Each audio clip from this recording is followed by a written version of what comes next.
Hi guys, so I just arrived in Nội Airport and I'm going to visit Hue. So I took the earliest flight and I guess I will arrive there about 7:30 a.m. So the first thing I have to do when I arrive Hue is to try bún bò Hue. So I found these small shops in the alleys near Trường Tiền Bridge, and it's a bit hard to find, so you can ask the local around for directions. This is a bit small, but it's affordable and tastes quite nice. And oh my gosh, the first bite is like heaven. And this dish have a hint of lemongrass as well as seafood, so it's a bit strong for the first eater, but just try it and it's worth it. So I just finished that bowl of bún bò Huế and oh my gosh, it's such a delish. I can't imagine like a simple bowl of noodles can like taste that spectacular. So right now I'm walking to An Định Palace, Khai Định, stay when he was like a prince. So I will visit there and show you guys around. Even though this place is in the center of Hue, but it's quite hidden because you have to walk across a bridge to get here. So if you're like me and you want to avoid the crowd and the tourists and you want to film something, then definitely try this out. I feel like if you are the kind of person who love history and art, you would definitely love this place. The only problem is that it's too small, it's only one building, so it would take you about 30 to 45 minutes to go around. The reason why this is Western architecture is because Khai Định Emperor is the fans or French style. He wanted to have every single Western furniture and architecture in his house, so that's why you get this interesting mix between Western and Vietnamese architecture in the same building. So it felt like you're in Europe without actually in an European countries. It's such a nice experience with magnificent architecture. Honestly though, I didn't expect much when I visit here, but to my surprise, everything is like European style but still having that touch of Vietnamese. So I didn't have a chance to film you guys the interior design of this palace, but oh my god, I think it's like one of the most magnificent place I ever been to.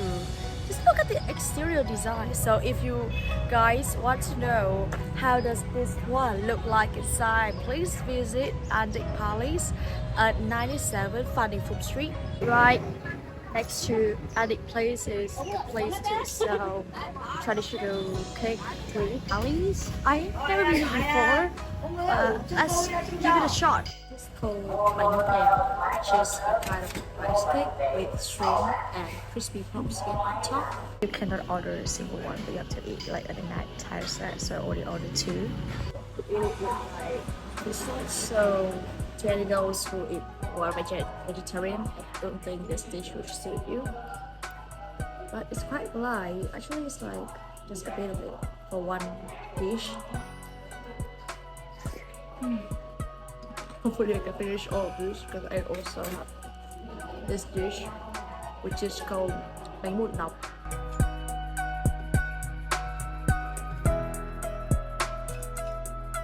Honestly though, it's pretty, but there's some annoying like signal rider, which is a type of transportation here that they use for tourists.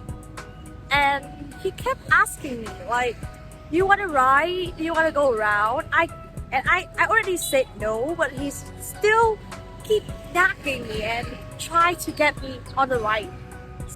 And I think that one of the plus point here is like the sidewalk is super spacious. Moving around Hue is quite easy because like all the attractions is near together.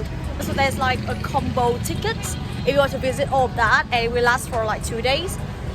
So overall, my first day of traveling solo, I feel safe, energetic, and quite fun. A lot of good food and good destinations. I will update you guys later on day 2. Then I decided to return to my homestay, which is really near to the train stations, and it was quite affordable, only 150k for a night. Overall, it's quite spacious and safe for me, so then I decided to have some cơm hến. Honestly though, I was so surprised. It's so different compared to the central area. It's like quiet and rural like. So when I arrived to the restaurant, there was no one at all. It's in this small house, like family business, and it's quite simple. The food served quick, but it's a bit bland for me, honestly. Yeah, so I just ate some cooking and now I'm walking to the Walking Street in Perfume River. So near the Changde Bridge, there's a lot of street food stores. Of course, I won't buy here. How gorgeous! It's something. Oh, look at that! There are also a lot of food stalls under the bridge, which is quite surprising. You see also local camping a lot near the Perfume River. Near the bridge is also a really scenic walking street. The only thing is that it's too many street stalls. Otherwise, it's a nice place to take a stroll after a long day.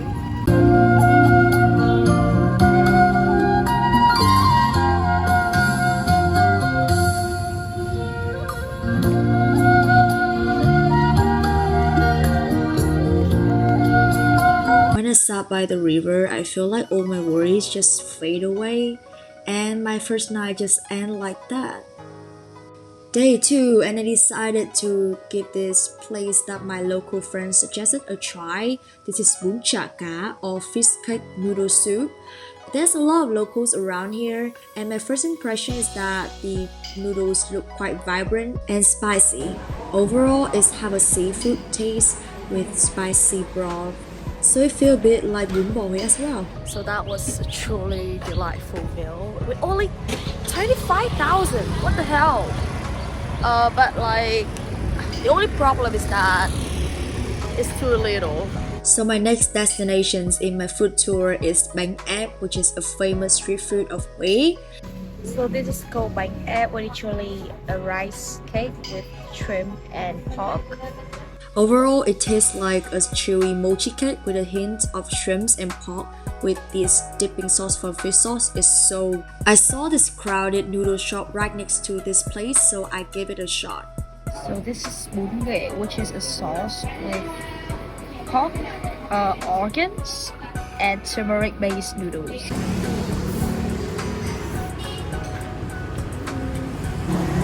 This dish is so fatty. The noodles are good, but the turmeric taste is a bit strong and also a bit bland for me. I don't like organs, so if you guys don't want to eat organs by any fish, I don't recommend. However, both the dish I ate is quite affordable, only 10,000 dong or less than $1 a dish. So quite affordable and filling since I see a lot of noodles here. And I headed to Dong Ba Market because it's quite famous on the internet. Very one of the oldest, biggest market in Huế. So my first impression is like it's super crowded. So they sell all kind of stuff here. You see they sell like literally everything here, from food to souvenirs. So here's the overview of the market. The first floor is for food and the second floor is for clothes.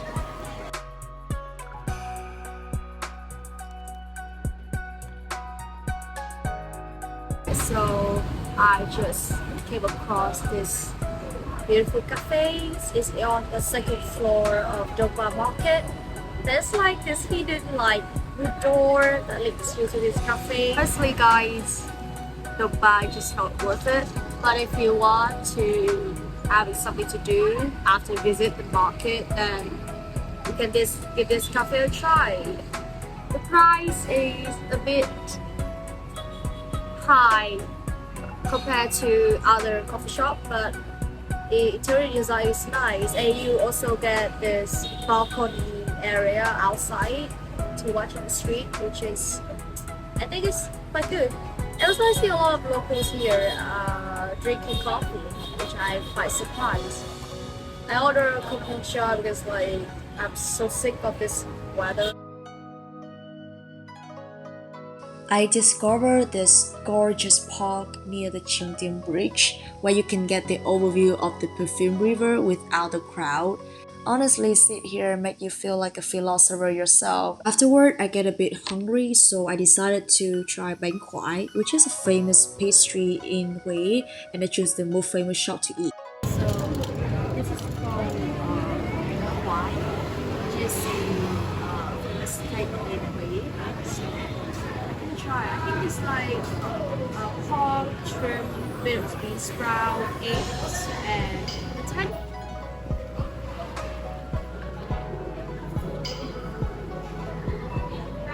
It's kind of like Excel in Hanoi, but the shells is a bit more chewier than Excel, and it's like meatball meat. It's quite crispy, and the sauce is like a bit too bland for me. Otherwise, I think you guys should try this one if you would right away. I was craving for something sweet, so I decided to try chè bột lọc heo quay, which is viral here. So this one is called pork sweet soup. So basically, it's like a tapioca rolls with like crispy pork inside and simple sugar syrups. Actually, I'm kind of afraid when I heard salty food in sweet soup. Okay, let's give it a shot.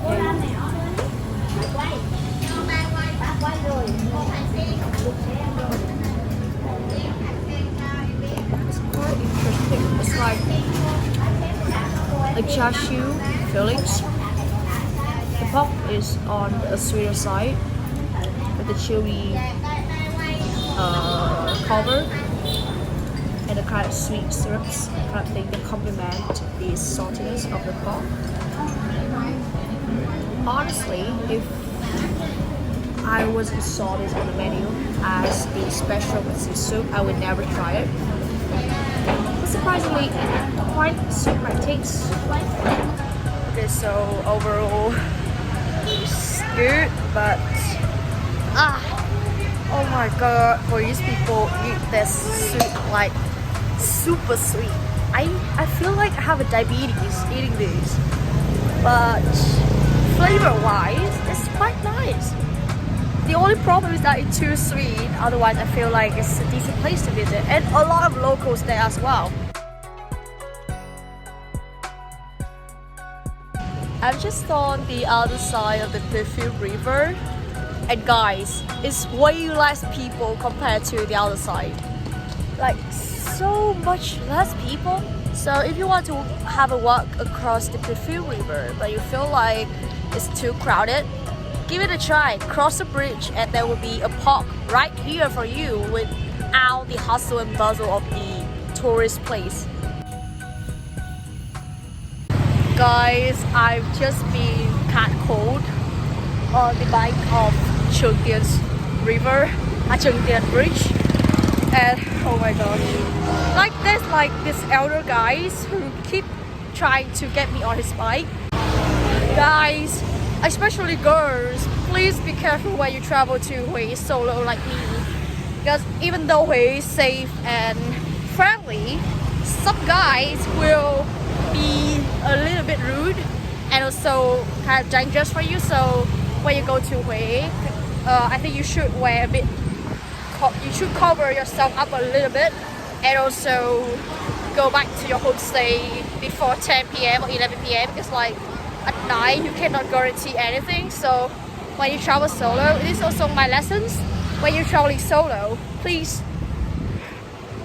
keep an eye on your belongings, and also dress a bit more conservative, and also be careful of old guys, and just keep in mind and protect yourself. It's like no one can help you.